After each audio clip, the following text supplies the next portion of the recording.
Just wanted to give you a heads up before the video starts that it's a long one, and if you want to grab a snack or a current project to work on so that you can sit back and relax while you watch the journey of making this wedding guest dress.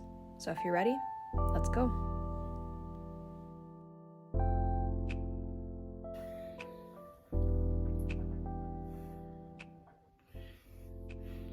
It's time to be done my procrastination, and I just need to get this done. I have 2 weeks left, and I need to have this dress done. So I have a lot to do, and the first step is to draft the mock-up. I'm going to use this fabric scraps and mock up the design that I need for the dress. Wish me luck, because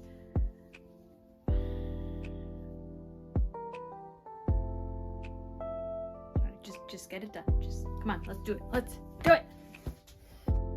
Starting off by laying out pieces of the scrap fabric onto my dress form.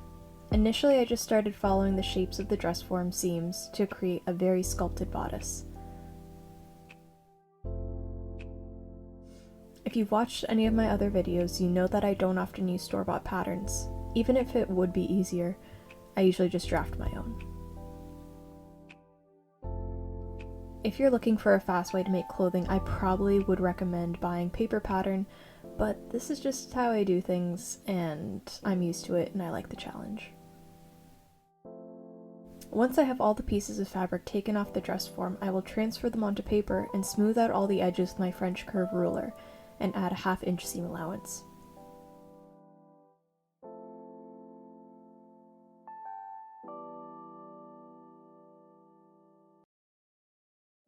Now began the mock-up process to see if the pattern I made works, starting with cutting out all the pieces and sewing them together to see what changes needed to be made for the final garment.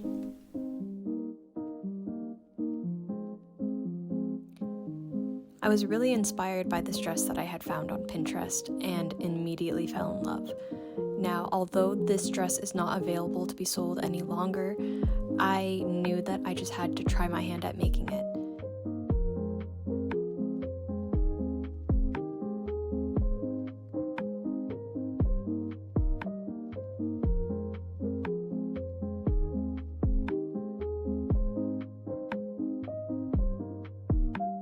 So this pattern that I made did not work in the cup at all. It is too close up here, but in any case, I deemed this as unusable in the cup. The bodice might still be okay. So then I had the idea of trying out making this boob shape out of tape. And I made some markings. It's kind of hard to see on this dark tape, but basically all I'm going to take from this is cutting out the 3D shape as well as I can, because as you can see, this bottom part that will lay across the skin is very flat, and I will really just have to cut around this shape, and I have some added lines where I want the seams to be. So one going up to the apex, one going horizontal, and then one being the full cup shape that I want to create. So this is where the second cup will start. As you can see all my chicken scratch, this is where the other cup will start. Just under 1/2 inch, the gap.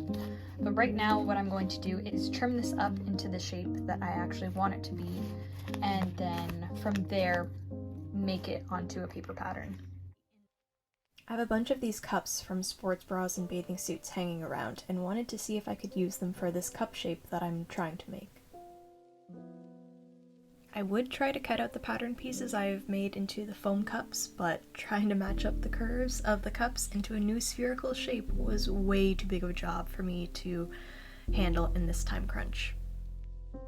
Once I cut apart the painter's tape shape I created and made 2D shapes out of it, I repeated the process of smoothing out the lines and adding seam allowance to make another mock-up all over again.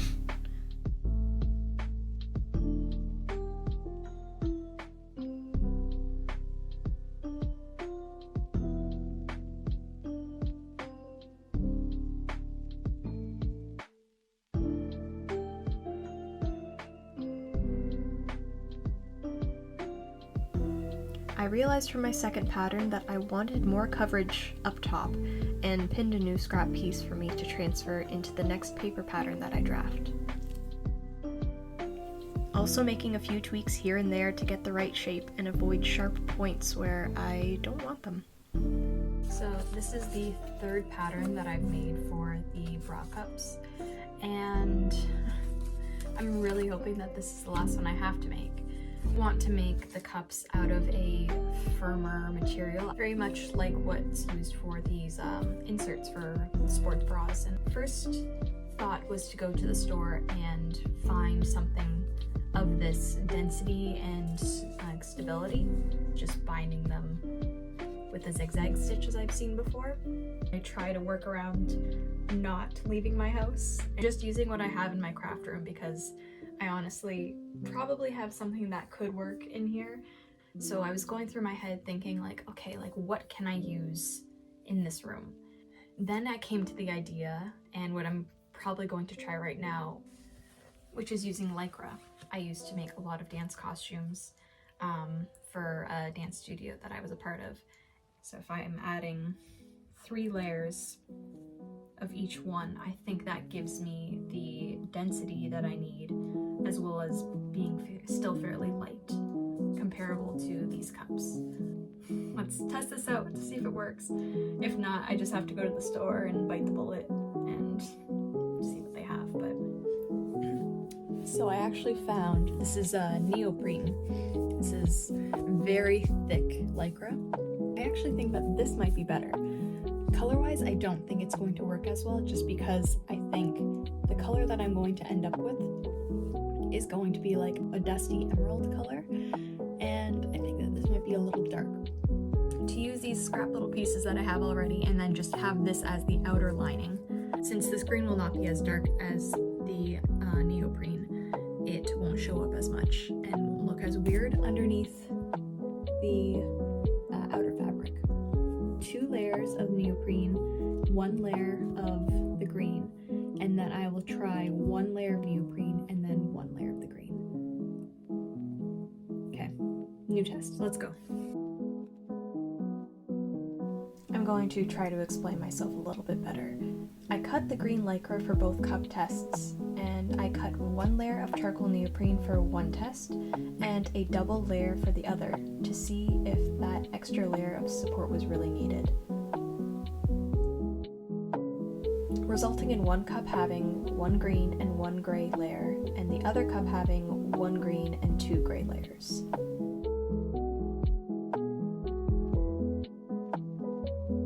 I used a zigzag stitch to bind all the layers of each pattern piece together, and then sewing up all the pieces into the final cup shape.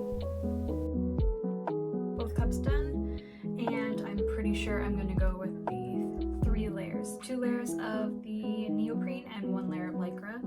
This one just feels a little too flimsy, whereas this one feels like it can give me a little bit more support.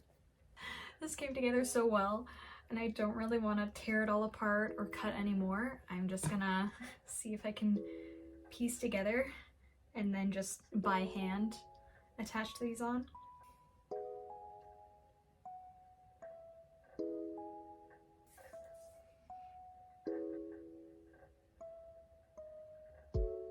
It's a lot of things I need to think of, and right now I'm just happy that these fit nice.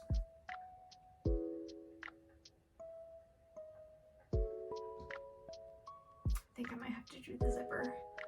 I kind of knew I would have to, but alright, let's fix these up. With all these questions buzzing around my head, I moved on to making yet another mock-up for the cups. This time out of cotton to test the construction of making the cups fully lined with the neoprene cups secretly hidden inside. Very pleased with this last mock-up and how it fit into the flat piece I drafted on my second pattern, but now I wanted to combine all 3 patterns together. The waist and the pointed front of the first pattern, the flat piece and the underbust of the second, and lastly the cups from the third pattern. All that work to make my 4th and final pattern. Yes! found these thrifted bed sheets and really loved the texture and shine they had. I have very specific visions for what I want, and if I can't find it in these thrifted bed sheets, then I will make it into what I want, by any means necessary. So my standard method for dyeing fabric: 1. Make sure your dye is suitable for the fabric that you will be dyeing. 2. Whether powdered dye or liquid dye, please pre-soak your fabric for even color. 3. Hot water is needed, and that means that you don't want to be putting your hands in the water. I use these old spoons so I can move the fabric around and create free movement in the dye bath. 4. Avoid using your white bathtub for holding dyes. I opt for using this container I have specifically for holding my quilting supplies, and then dumping it all out when I need to dye something. 5. I like to mix different colors to create custom dyes by following color theory. I added brown to get a dustier, not so vibrant color. 6. Test your fabric for strength of dye and adjusting the color. Make sure you dry your test swatches, as fabric will most often dry lighter, as you can see from this test that I made.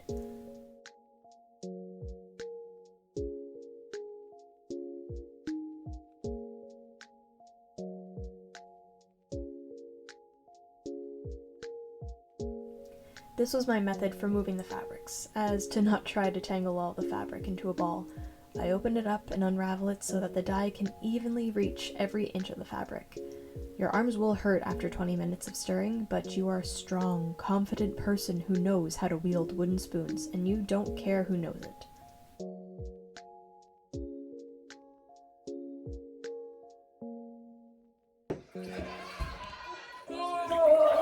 I break these. Ow. That is hot. Alright. Once you've had enough, you rinse it all out with cold water until no more dye washes out. I like to then throw it into the washer for a spin cycle to shake out any more water, and then I hang it up to dry overnight.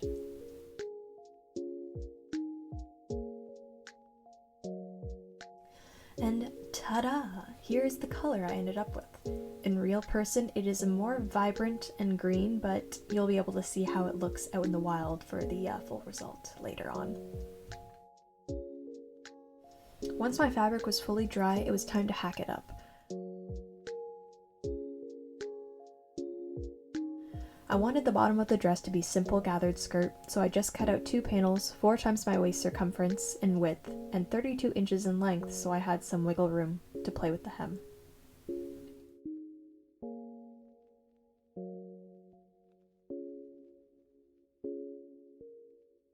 Next, because the fabric had a shine to it, I didn't want to come across the problem that you would usually find with working with velvets, of the grain and direction of the fabric causing each piece to look different colored, if not cut in a similar direction.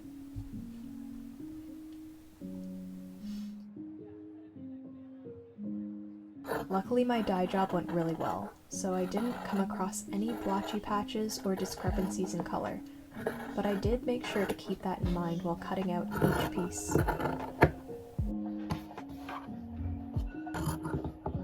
And I love the ASMR scissor snips.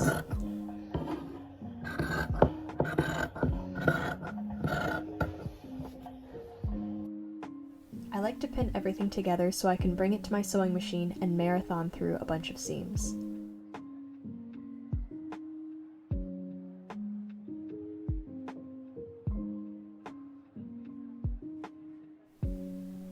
Adding interfacing to the middle bodice for stability, but in hindsight I wish I would have just added a heavier lining layer for structure, as the interfacing made some weird puckers that I just couldn't get out.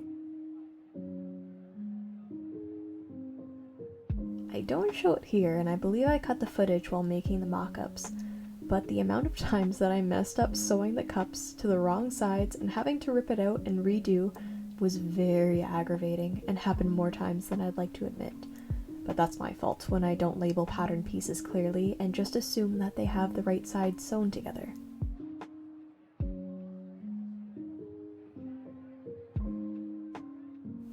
I added a pleating detail to overlay on the top of the cups for added dimension and hide the seam on the upper portion. Basting it down and making sure that it's even.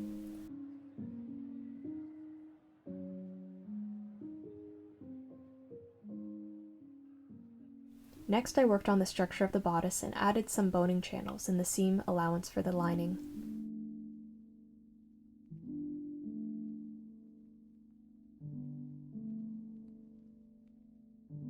I had some actual plastic boning to use in my stash, but because I live in a mess and my sewing room is under current reorganization, I have no clue where it went, so I decided to use some zip ties, as I've seen other sewists do before.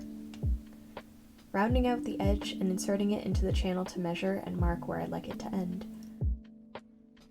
I cut it a 1/2 inch from the seam so it wouldn't rub against the fabric, causing it to tear a hole after some wear. Finally, 'twas the time to attach the waist to the cups, and started by clipping all the curved edges on the underbust. Repeating this for the lining, as well as then attaching the neoprene cups by hiding the stitching in the seams. One thing I find true with both regular plastic boning and zip ties is that they have a tendency to curl, but this can be straightened out with a simple iron on low heat. Go nice and slow as to not melt the plastic, but more to persuade it to relax in the channel. Next, cutting up some 2-inch strips to make into some 1/2 inch straps. Tongue twister.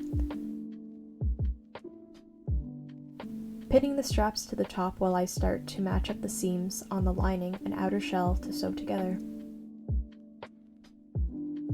I always love watching YouTube videos or movies while I sew, and one of my favorites is Drawfee. For those of you who are actually watching all of this mayhem, I'd like to see if you can notice the other movies that I've ran through during this entire project.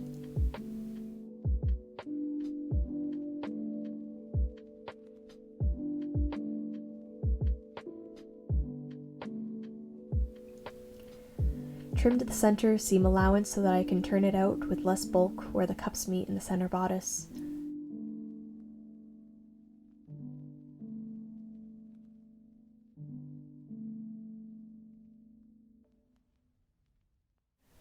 This was when I fully was able to try on the bodice and see how it fit.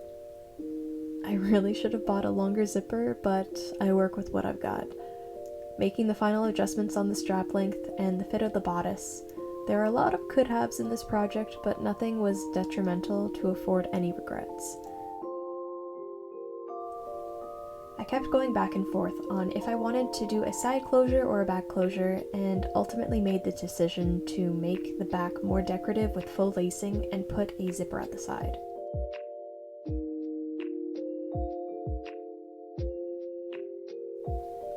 Now it was time to work on the skirt, and what is a skirt without pockets? I like to make them big enough that I can fit majority of my hand and wrist down in them. Adding pockets into the side seams is perfectly easy and highly recommended if your skirt already has side seams.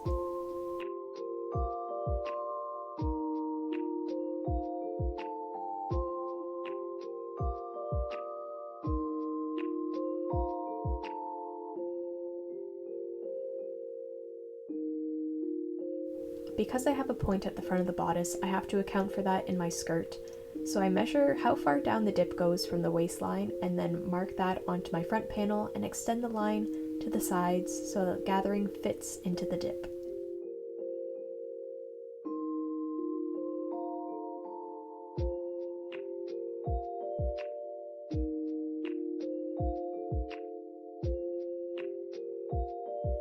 Sewing the side seams and around each pocket to connect the skirt panels into one big circle. I leave long stitches at the top of the right side seam with the zipper in mind for later.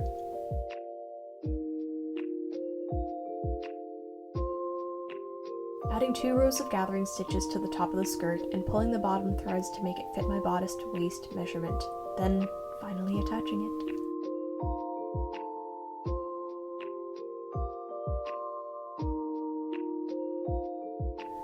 Trying it on again and finally starting to see the final picture, and I'm ecstatic.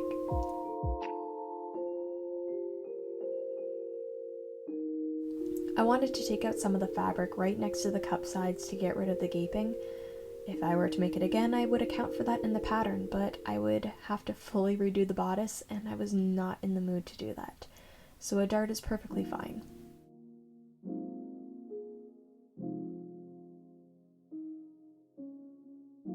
Next was finishing the faux lacing. I left the back open for me to squeeze these tiny straps in. I decided to hand sew them down as to not have any visible stitching there.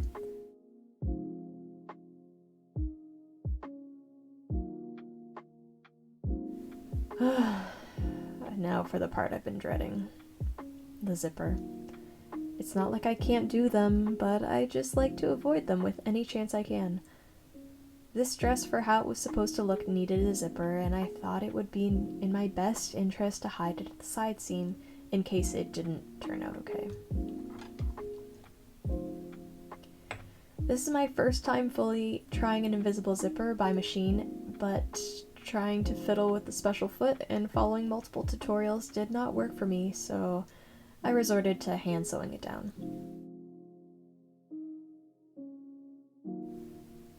I actually love hand sewing, so this part was very calming to me. Next, trying it on before it's finished, and it looks great. I'm so happy. I'm trying to find what length I'm going to hem it, but I decided on a T-length. I would have added a petticoat under it, but I could not find mine. A reoccurrence of this project apparently, but I think it still works fine without one.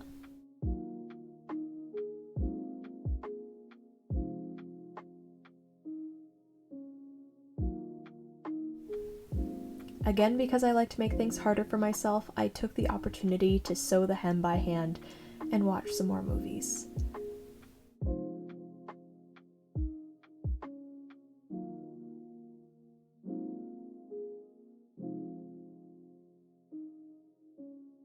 Last touch was this bow that I had made, and I think it really finishes off this dress nicely. I hope you're ready for the final shots because I wanted to do this on location.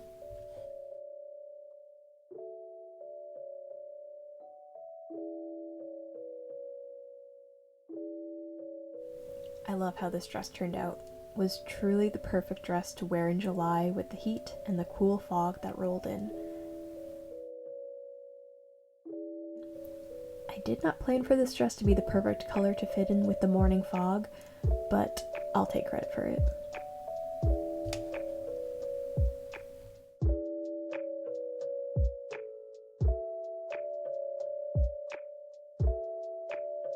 I also made this bag and filmed the making of it, but I didn't want to make this video any longer. And because I had 3 days to spare before boarding the plane, I made another casual dress. I like to live life dangerously, and you will see both of those projects in the next video.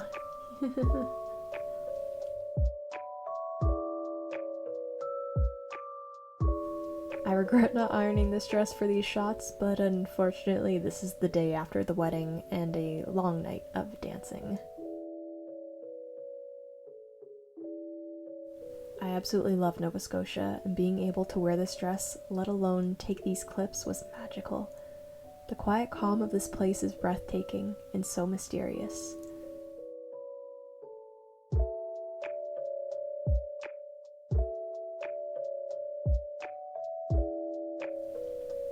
Thank you to anyone who sat through this whole thing. I really hope you enjoyed it as much as I did making it. I know it's a long video, but I hope you had a snack and picked up a project you've been meaning to work on while you sit back and relax. You deserve it. I hope you'll stay tuned for my next video. If you liked it, leave a comment letting me know that you made it to the end. Until next time, thank you so much for watching. I'll see you again. Bye.